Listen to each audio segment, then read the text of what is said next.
front-loading being yourself in the extreme as early in a relationship as you think that person can tolerate. That's very carefully chosen words. I was single last year for the first time in a long time, and certainly for the first time being this version of me. And I had a strategy of an intellectual shit test. Okay. Which is kind of like, you told him your business idea.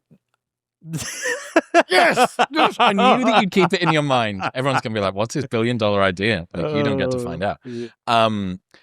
It's, if you imagine negging, but instead of insulting a girl, sending them Psychology Today articles and seeing if they say something interesting in response. And it was, look, this is something that's interesting to me. Human nature's one of the like, if you're going to get into a relationship with me, yeah, I'm going to send you lots of articles from Substack, okay? Yeah. And I'm going to expect at some point over the next week for us to have a chat about one of the things that I've sent you that's hopefully remotely interesting to you.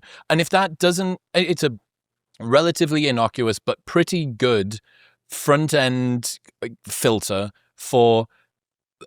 maybe I'm not going to be reading articles at the same velocity that I am now in 10 years' time, but I imagine I'm still going to be intellectually curious. It's a good rough-hewn rubric. And like a cute, oh, isn't this interesting? Do you see that article about how Taylor Swift's changed, whatever the fuck? Like, that's interesting. Yeah. I'm like, okay, I'm going to do that.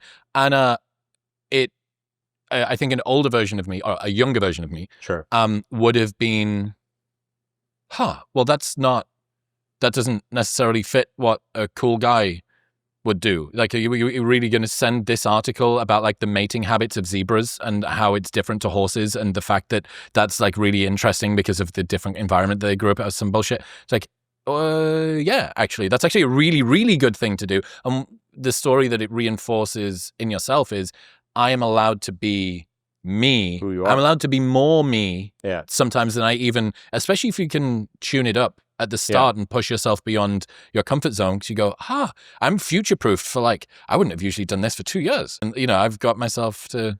It's funny you brought up models, because like I'm remembering now, you know, one of the central points in that book, which at the time was controversial, was that as a man, you're not optimizing to get laid as many times as possible. You're optimizing to be happy with women. Like, that's the whole point of this. Whether you get laid... Whether you date and sleep with one woman or 100, what matters is your happiness. You can get to that. It's not the body count, right? And like what you just described is, I'm just having flashbacks of when I was in that industry. Like, I would say things like that. I'm like, yeah, dude, send them zebra articles, you know?